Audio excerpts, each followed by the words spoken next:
Chapter 2: Different Quadrants. Different people. Changing quadrants is often a change at the core of who you are. You can't teach an old dog new tricks, my highly educated dad always said. I had talked with him on several occasions, doing my best to explain the cash flow quadrant, in an effort to give him some new financial direction. Nearing 60 years of age, he was realizing that many of his dreams weren't going to be fulfilled. His blacklisting seemed to go beyond the walls of state government. He was now blacklisting himself. I tried it, but it didn't work, he said. My dad was referring to his attempts to be successful in the S quadrant as a self-employed consultant, and as a B when he poured much of his life savings into a famous ice cream franchise that failed. Being bright, he conceptually understood the different technical skills required in each of the 4 quadrants. He knew he could learn them if he wanted to. But there was something else holding him back. One day over lunch, I talked to my rich dad about my educated dad.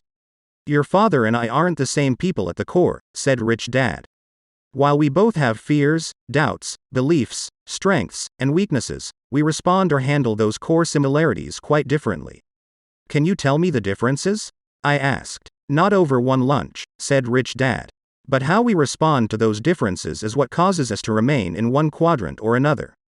When your dad tried to cross over from the E quadrant to the B quadrant, intellectually he could understand the process, but he couldn't handle it emotionally. When things didn't go smoothly and he began to lose money, he didn't know what to do to solve the problems, so he went back to the quadrant he felt most comfortable in. The E and sometimes S quadrant, I said. Rich dad nodded his head. When the fear of losing money and failing becomes too painful inside, a fear we both have, he chooses to seek security and I choose to seek freedom. And that is the core difference, I said, signaling the waiter for our check. Even though we're all human beings, said rich dad, when it comes to money and the emotions attached to money, we all respond differently. And it's how we respond to those emotions that often determines which quadrant we choose to generate our income from. Different quadrants for different people, I said. That's right, said rich dad as we stood and headed for the door. And if you're going to be successful in any quadrant, you need to have more than just technical skills. You also need to know the core differences that cause people to seek different quadrants. Know that, and life will be much easier. We were shaking hands and saying goodbye as the valet brought my rich dad's car around. Oh, one last thing, I said hurriedly. Can my dad change? Oh sure, said rich dad. Anyone can change. But changing quadrants isn't like changing jobs or changing professions. Changing quadrants is often a change at the core of who you are, how you think and how you look at the world. The change is easier for some people than for others simply because some people welcome change and others fight it. And changing quadrants is most often a life-changing experience. It's a change as profound as the age-old story of the caterpillar becoming a butterfly. Not only will you change, but so will your friends. While you'll still be friends with your old friends, it's just harder for caterpillars to do the same things butterflies do. So the changes are big changes, and not too many people choose to make them. The valet closed the door, and as my rich dad drove off, I was left thinking about the core differences. What are the core differences? How do I tell if people are an E, S, B, or I without knowing much about them? One of the ways is by listening to their words.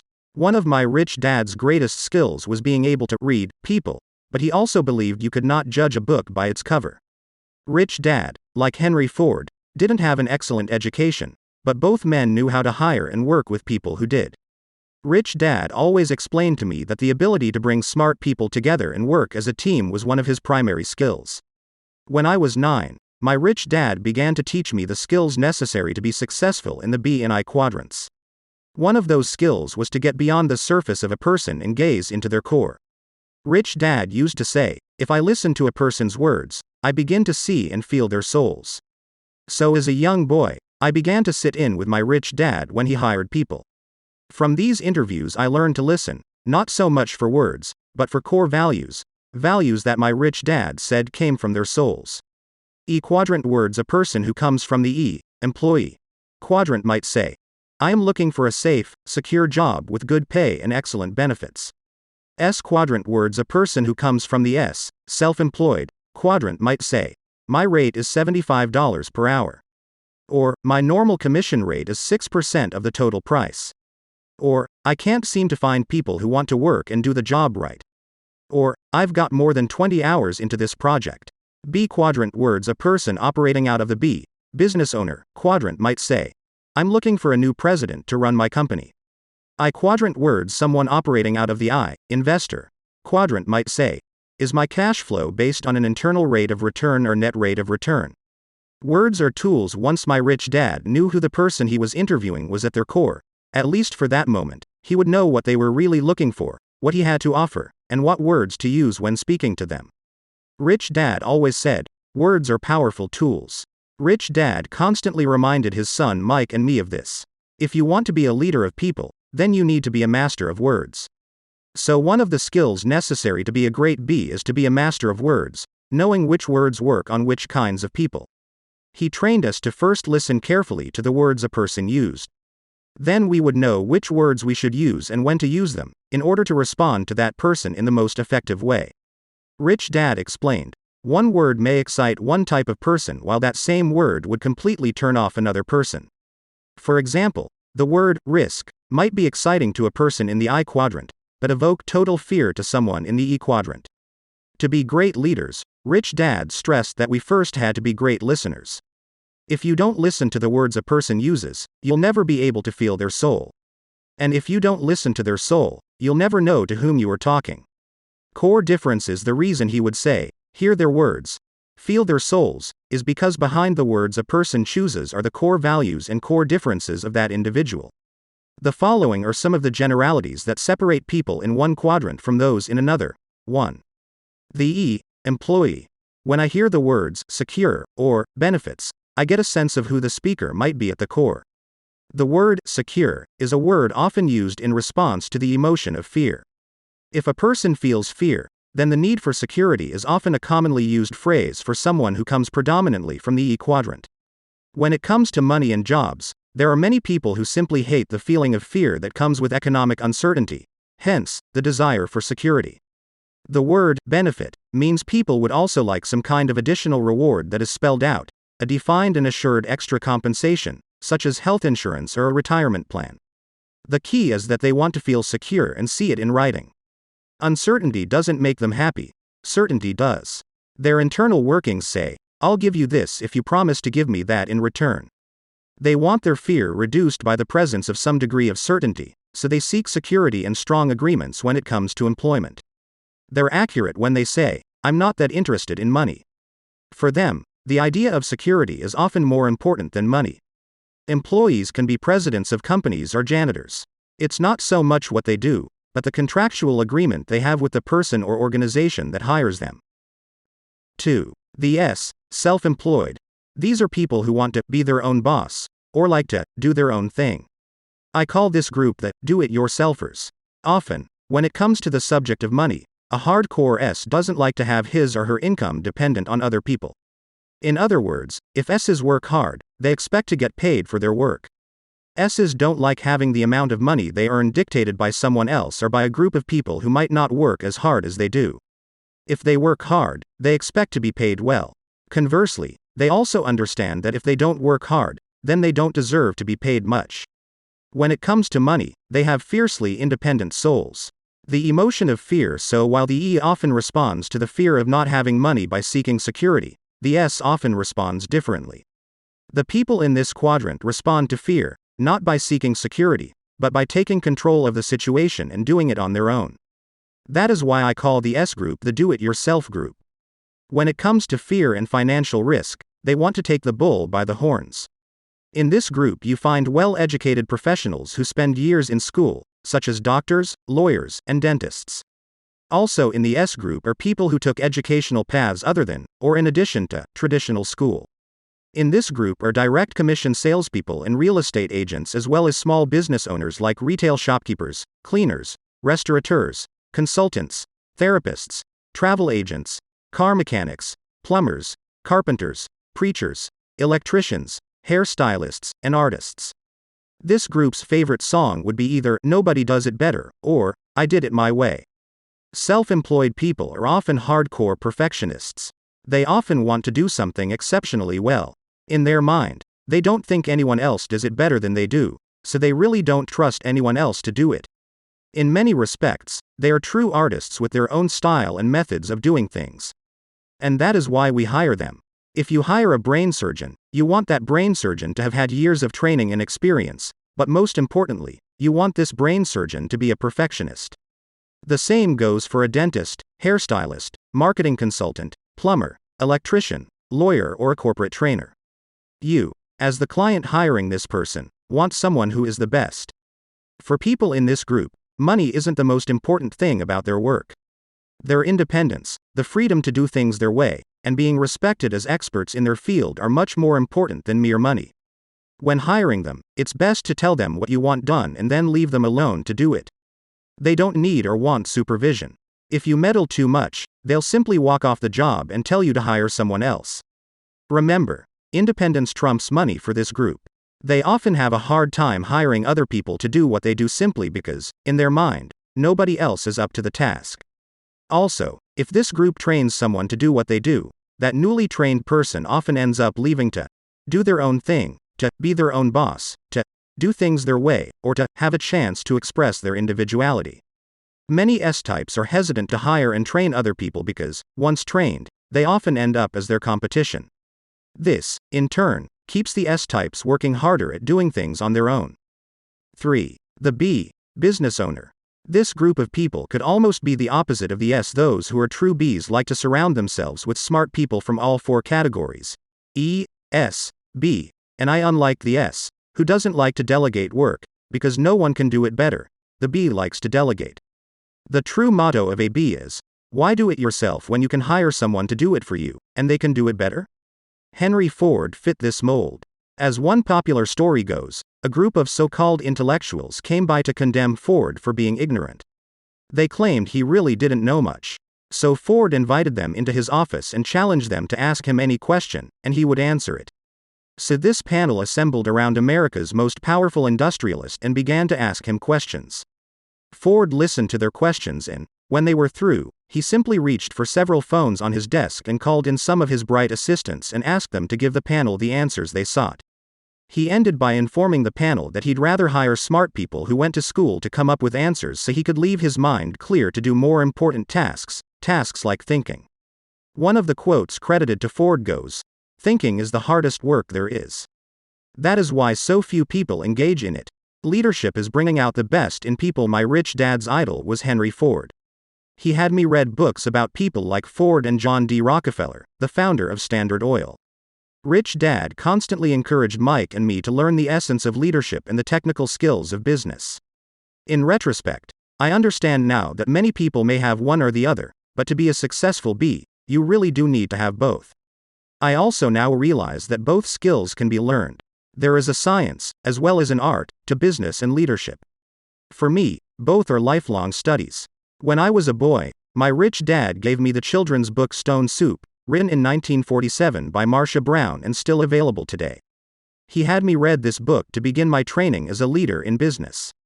Leadership, Rich Dad said, is the ability to bring out the best in people. So he trained his son and me in the technical skills necessary for becoming successful in business, technical skills such as reading financial statements, marketing, sales, accounting, management, production, and negotiation. Throughout each lesson, he stressed that we needed to learn to work with and lead people. Rich Dad always said, the technical skills of business are easy. The hard part is working with people. As a reminder, I still read Stone Soup today because I personally have a tendency to be a tyrant, instead of a leader, when things don't go my way. Entrepreneurial development, I often hear the words, I'm going to start my own business. Many people tend to believe that the way to financial security and happiness is to do your own thing or to develop a new product no one else has. So they rush out and start their own business. In many cases, this is the path they take. Many wind up starting an S-type of business and not a B-type of business. Again, one is not necessarily better than the other. Both have different strengths, weaknesses, risks, and rewards. But many people who want to start a B-type of business wind up with an S-type of business and become stalled in their quest to move to the right side. Many new entrepreneurs want to do this, but they wind up instead doing this and getting stuck there. Many then attempt to do this, but only a few who attempt this actually make it. Why? Because the technical skills and human skills to be successful in each quadrant are different. You must learn the skills and mindset required by a quadrant in order to find true success there. The difference between an S type of business and a B type of business: those who are true Bs can leave their business for a year or more and return to find their business more profitable and running better than when they left it.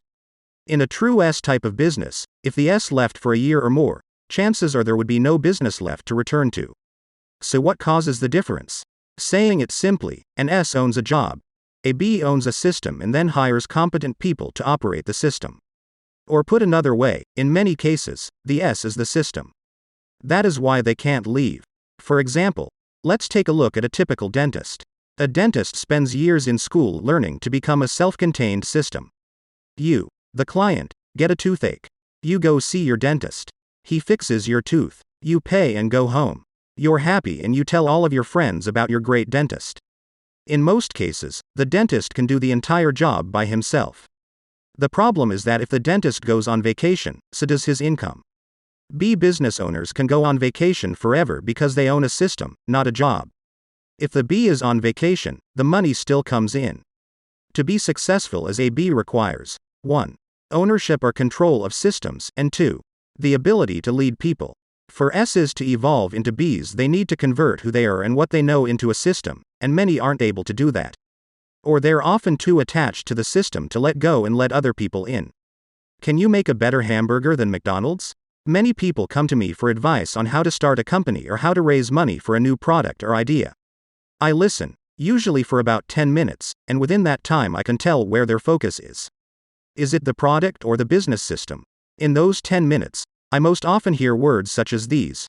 Remember the importance of being a good listener and allowing words to direct you to the core values of a person's soul. This is a far better product than company XYZ makes. I've looked everywhere, and nobody has this product. I'll give you the idea for this product. All I want is 25% of the profits. I've been working on this product, book, music score, invention, for years. These are the words of a person generally operating from the left side, the ES side. It's important to be gentle at this time because I'm dealing with core values and ideas that have been entrenched for years, maybe handed down for generations. If I'm not gentle or patient, I could damage a fragile and sensitive launch of an idea and, more importantly, a human being ready to evolve into another quadrant. The hamburger and the business. Since I need to be gentle, at this point in the conversation, I often use the McDonald's hamburger example for clarification. After listening to their pitch, I slowly ask, can you personally make a better hamburger than McDonald's? So far, 100% of the people I've talked with about their new idea or product have said yes. They can all prepare, cook and serve a better quality hamburger than McDonald's. Next I ask them, can you personally build a better business system than McDonald's? Some people see the difference immediately, and some don't.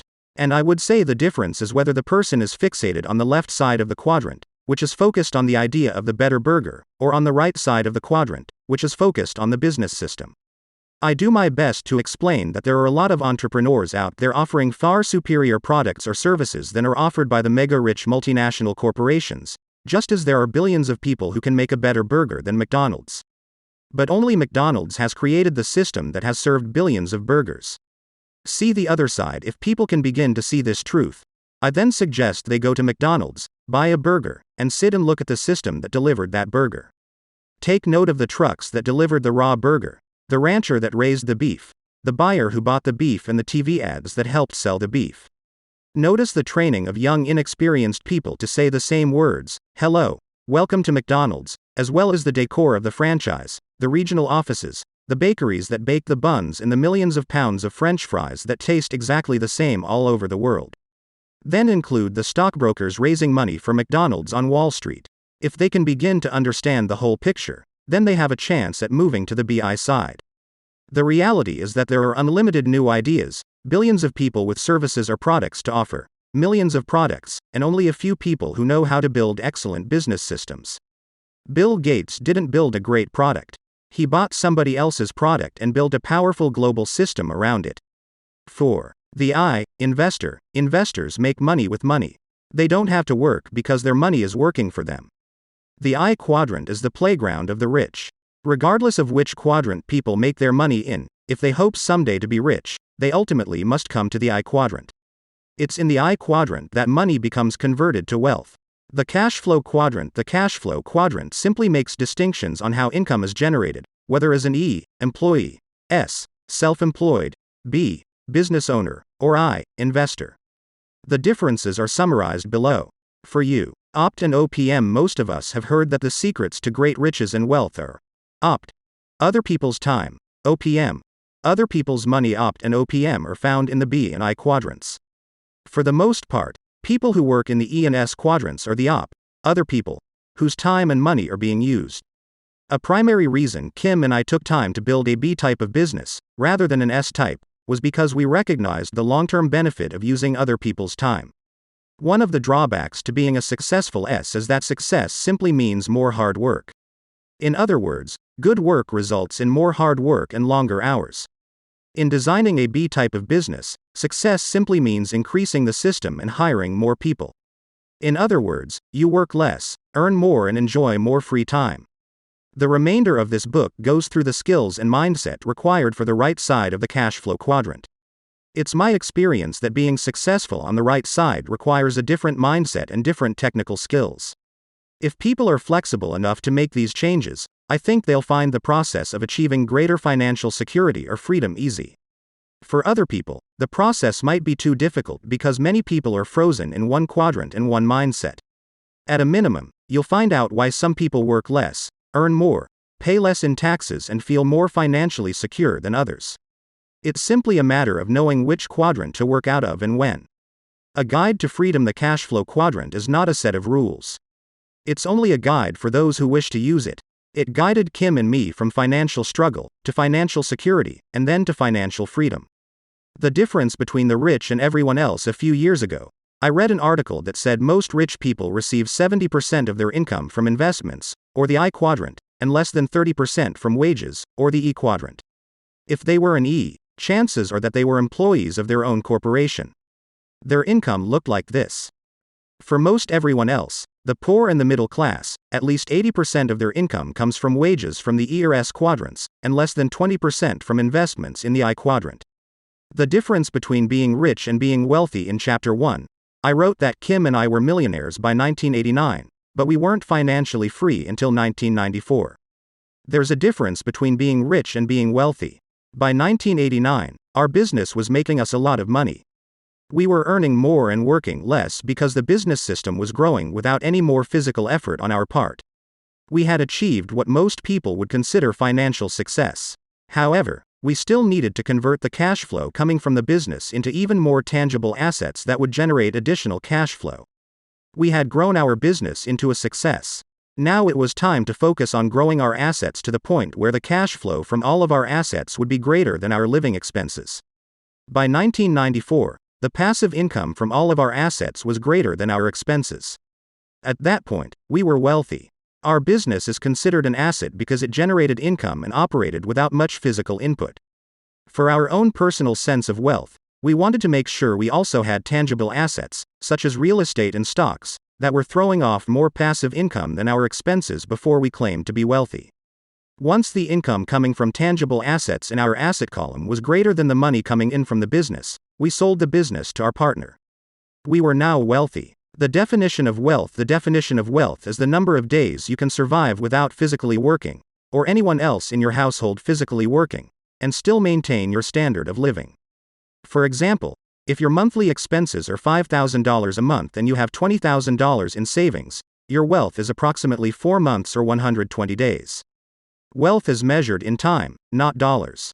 By 1994, Kim and I were wealthy indefinitely, barring great economic changes, because the income from our investments was greater than our monthly expenses. Ultimately, it's not how much money you make that matters, but how much money you keep, and how long that money works for you. Every day I meet many people who make a lot of money, but all of their money goes out the expense column. Every time they make a little more money, they go shopping. They often buy a bigger house or new car, which results in long-term debt and more hard work. Nothing is left to go into the asset column. The money goes out so fast that you'd think they took some kind of financial laxative. Their cash flow pattern looks like this. Red line finances. In the world of cars, there's a saying about keeping the engine at redline. Red line means the throttle is keeping the RPMs of the engine close to the red line, the maximum speed the car's engine can maintain without blowing up. Many people, rich and poor, operate constantly at the financial red line of their personal finances. No matter how much money they make, they spend it as fast as it comes in. The trouble with operating your car's engine at redline is that the life expectancy of the engine is shortened. The same is true with operating your finances at the redline. Several of my doctor friends say that one of the main problems they see today is stress caused by working hard and never having enough money. One says that the biggest cause of health disorders is something she calls cancer of the wallet. Money making money regardless of how much money people make, ultimately they should put some in the I quadrant. The I quadrant is where your money makes more money. It's based on the idea that your money works hard so you don't have to work. Although the I quadrant is important to your financial health, there are other forms of investing worth noting. Other forms of investing: people invest in their education. Traditional education is important. The more education you have, the better your chances may be to earn more money, depending on your choice of profession. Given that the average person spends 40 years or more actively working, college or some type of higher education may be a good investment. Giving your loyalty and best efforts to an employer is another form of investment. In return, via contract, the employee is rewarded with a pension for life. This was a form of investment popular in the industrial age that is now almost obsolete in the information age. Other people invest in having large families and, in turn, have their children care for them in their old age. That form of investing was the norm in the past, yet due to economic constraints in the present, it has become more difficult for families to handle the living and medical expenses of parents. Government retirement programs such as Social Security and Medicare, which are often paid for through payroll deductions, are another form of investment mandated by law.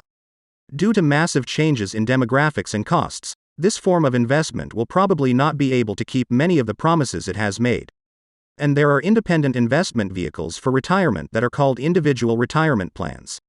Often, the federal government will offer tax incentives to both the employer and employee to participate in such plans. In America, one popular plan is the 401k retirement plan. In countries such as Australia, they are called superannuation plans. Income received from investments. Although the above are all forms of investing, the I quadrant focuses on investments that generate income on an ongoing basis during your working years. So to qualify as a person who operates as an I, use the same criteria used in all the other quadrants. Do you receive current income from the I quadrant? In other words, is your money working for you and generating current income for you? Let's look at a person who buys a house as an investment and rents it out. If the rent collected is greater than the expenses to operate the property, that income is coming from the I quadrant. The same is true for people who receive interest from savings or dividends from stocks and bonds. So the qualifier for the I quadrant is how much income you generate from the quadrant without working in it. Is my retirement account a form of investment? Regularly putting money into a retirement account is the form of investing people in the E quadrant are most encouraged to take. These retirement plans are not without risk and, even when they perform, the rate of return is never going to make you financially free.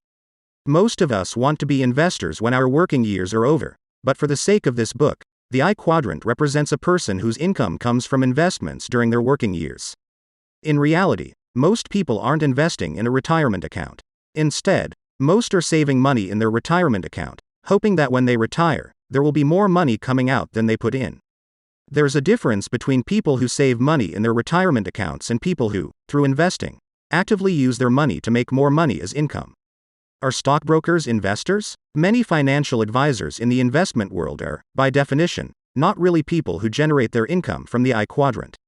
For example, most stockbrokers, real estate agents, financial advisors, bankers, and accountants are predominantly E's or S's. In other words, their income comes from their professional work, not necessarily from assets they own. I have friends who are stock traders. They buy stocks low and hope to sell high.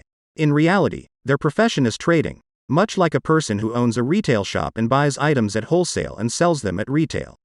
There's still something they physically must do to generate the money, so they would fit more into the S quadrant than the I quadrant. Can all of these people be investors? The answer is yes, but it is important to know the difference between someone who earns money from commissions, sells advice by the hour, or tries to buy low and sell high compared to someone who earns money from spotting or creating good investments. There's one way to find out how good your advisors are. Ask them what percentage of their income comes from commissions or fees versus the percentage that comes from passive income from their investments or other businesses they own. I have several CPA friends who tell me, without violating client confidentiality, that many professional investment advisors have little in the way of income from investments. In other words, they don't practice what they preach. Advantages of income from the I quadrant. So the primary distinction of people who earn their money from the I quadrant is that they focus on having their money make money. If they're good at it, they can have that money work for them and for their family for hundreds of years. Besides the obvious advantages of knowing how to make money with money and not having to get up and go to work, there are also many tax advantages that aren't available to people who have to work for their money. One of the reasons the rich get richer is because they can make millions and pay, legally, little or no tax on that money. That's because they make money in the asset column, not in the income column. They make money as investors, not workers. Moreover, people who work for money are often taxed at higher rates than investors, and their taxes are withheld from their wages. They never even see that portion of their income. Why aren't more people investors? The I quadrant is the quadrant for working less, earning more, and paying less in taxes. So why aren't more people investors? The reason is the same reason many people don't start their own businesses.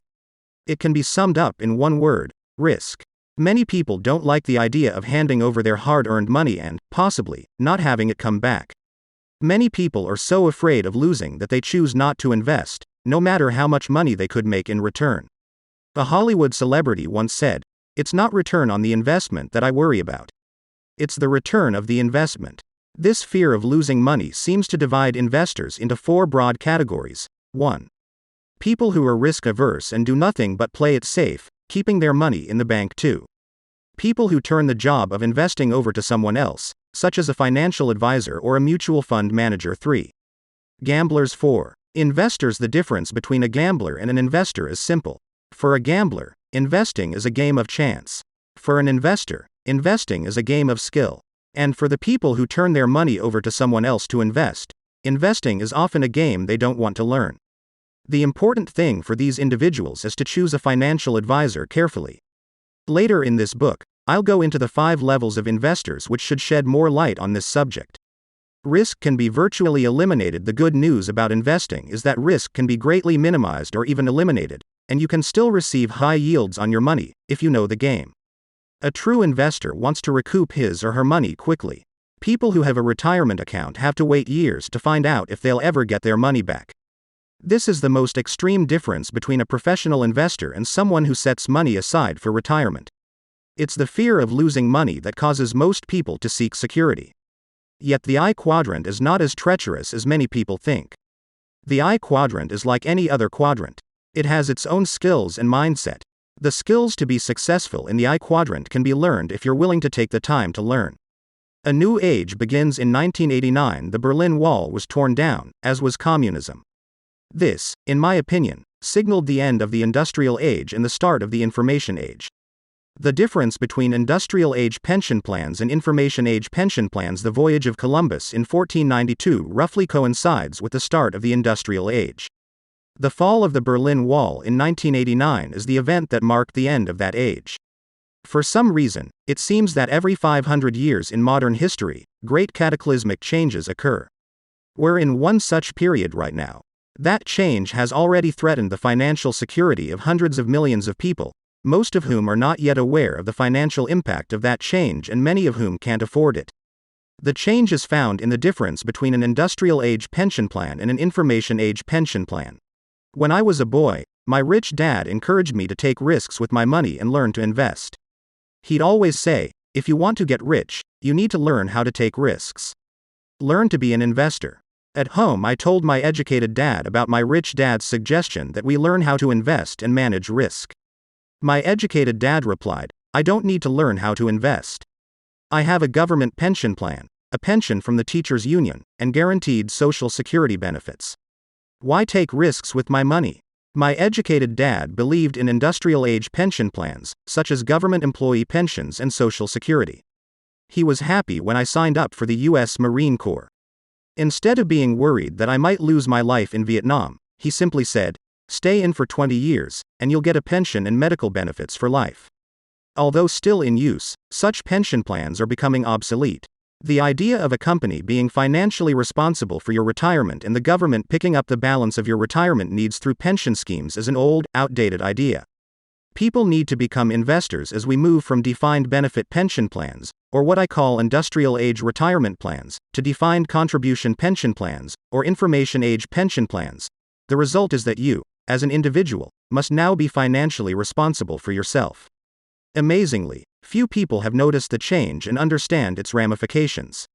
Industrial age pension plans. In the industrial age, a defined benefit pension plan meant that the company guaranteed you, the worker, a defined amount of money, usually paid monthly, for as long as you lived. People felt secure because these plans assured a steady income. Information age pension plans. But in 1974, the rules changed with the passage of the Employee Retirement Income Security Act, ERISA. Suddenly, companies were no longer guaranteeing financial security at the end of your working days. Instead, employers began offering defined contribution retirement plans. Defined contribution means that you only get back what you and the company have contributed while you were working. In other words, your pension is defined solely by what has been contributed. If you and your company put no money in, then you get no money out. The good news is that, in the information age, life expectancy has increased. The bad news is that you might outlive your pension, if you even have one. Risky pension plans. What many people don't understand is that whatever you and your employer put into the plan is no longer guaranteed to exist when you decide to pull it out. This is because plans like the 401k and the superannuation are subject to market forces. In other words, one day you could have $1 million in the account. But, if there were a stock market crash, which every market occasionally has, your $1 million could be cut in half or even wiped out. With defined contribution plans, the guarantee of lifelong income is gone. People today, who retire at age 65 and begin to live on their defined contribution plan, could run out of money by, let's say, age 75. Then what do? Dust off the resume? And what about the government's defined benefit pension plan? Well, in the United States, Social Security is expected to be bankrupt by the year 2037, with Medicare bankrupt by 2017. Even today, Social Security doesn't provide much in the way of income. What will happen when 77 million baby boomers begin to want the money they paid in, but it's not there? In 1998, President Clinton's popular cry of "Save Social Security" was well received. Yet as Democratic Senator Ernest Hollings pointed out, obviously, the first way to save Social Security is to stop looting it. For decades, the federal government has been responsible for borrowing the retirement money for expenditures, a government-sanctioned Ponzi scheme. Many politicians seem to think that Social Security is income that can be spent, rather than an asset that should be held in trust.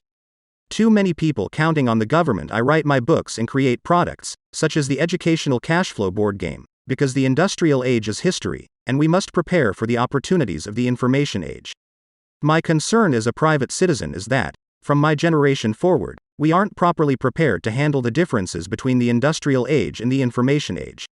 A case in point is how we prepare financially for our retirement years. The idea of go to school and get a safe, secure job was a good one for people born before 1930. Today, everyone needs to go to school to prepare for a job or career, but we also need to know how to invest, and investing is not a subject taught in school. One of the problems created by the industrial age is that too many people are dependent upon the government to solve their individual problems. Today we're facing even bigger problems because we have delegated our personal financial responsibility to the government. It's estimated that by the year 2020, there will be 275 million Americans, with 100 million of them expecting some kind of government support. This will include federal employees, military retirees, postal workers, teachers, other government employees, and retirees expecting Social Security and Medicare payments. They're contractually correct in expecting government support because, in one way or another, most have been investing into that promise throughout their working lives. Unfortunately, there were too many promises made for too many years. Now the bill is coming due. I don't think those financial promises can be kept. If our government begins to raise taxes even higher to pay for those promises, those who can escape will escape to countries that have lower taxes. In the information age, the term offshore won't necessarily mean another country as a tax haven. Offshore could mean cyberspace. A great change is at hand. I recall President John F. Kennedy warning, a great change is at hand. Well, that change is here.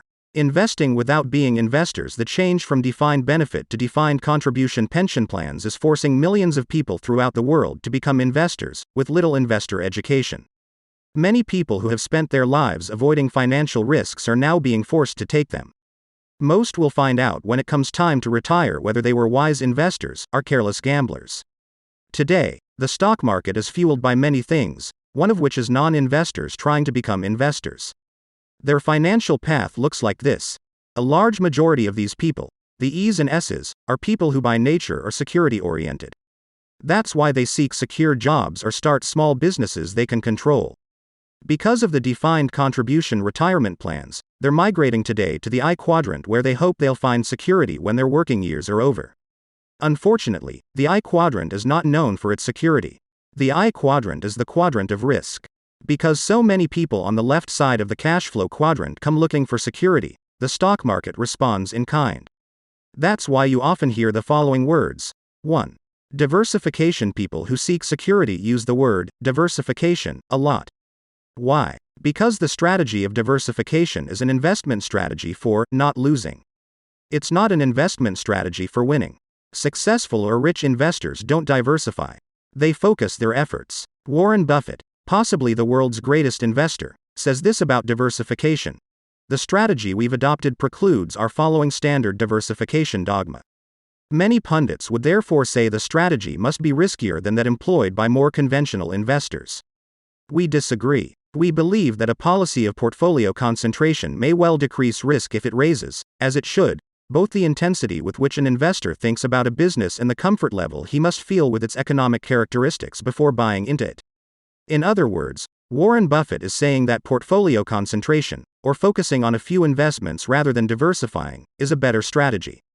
In his mind, concentration rather than diversification requires you to become smarter and more intense in your thoughts and actions. His article goes on to say that average investors avoid volatility because they think volatility is risky.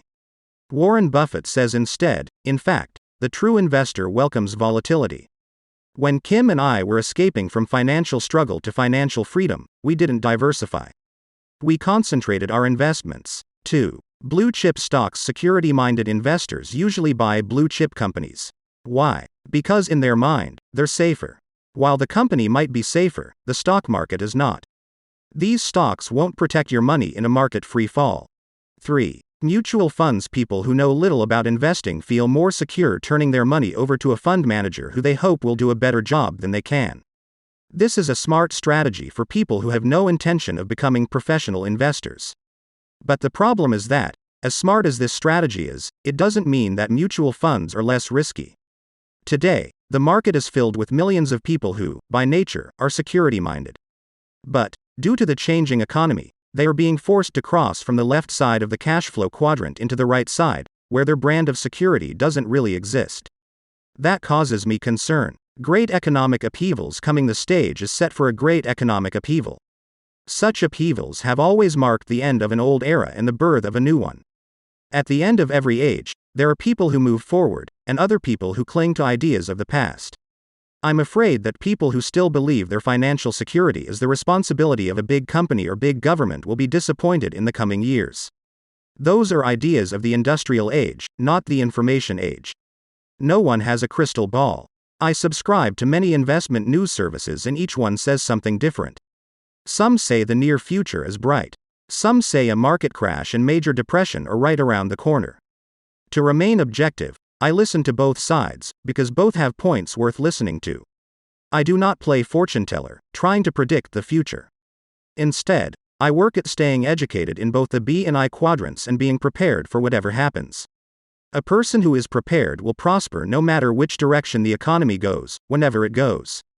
If history is any indicator, a person who lives to the age of 75 should anticipate going through 1 depression and 2 major recessions during his or her lifetime. My parents went through their depression, but the baby boomers have not yet. Today we all need to be concerned with more than just job security. I think we must also focus on our own long-term financial security and not leave that responsibility to a company or the government. The times officially changed when companies said that they were no longer responsible for your retirement years. Once they switched to the defined contribution retirement plan, the message was that you were now responsible for investing in your own retirement. Today, we all need to become wiser investors, always aware of the ups and downs of the financial markets. I recommend learning to be an investor rather than giving your money to somebody else to invest for you. If you simply turn your money over to a mutual fund or to an advisor, you may have to wait until you're 65 to find out if that person did a good job. If they did a lousy job, you may have to work for the rest of your life. Millions of people will have to do just that because it will be too late for them to invest or learn about investing. Learn to manage risk. It is possible to invest for high returns with low risk. All you have to do is learn how it's done. It is not hard. In fact, it's much like learning how to ride a bike. In the early stages, you may fall down, but after a while, the falling stops and investing becomes second nature, just as riding a bicycle is for most of us. The problem with the left side of the cash flow quadrant is that most people go there to avoid financial risk. Instead of avoiding risk, I recommend learning how to manage financial risk. Take a risk. People who take risks change the world. Few people ever get rich without taking risks. Too many people have come to depend on government to eliminate the risks of life. The beginning of the information age should have ushered in an era of smaller government because big government is frankly too expensive to maintain. But rather than becoming savvy, educated investors, millions of people around the world have bought into the archaic idea of entitlements and pensions for life. This simply isn't feasible. The information age means we all need to become more self-sufficient, grow up, and take personal responsibility for our retirement. The idea of study hard and find a safe, secure job is an idea born in the industrial age. We're not in that age anymore. The times are changing. The problem is that many people's ideas have not changed. They still think they're entitled to something. Many still think that the I quadrant is not their responsibility.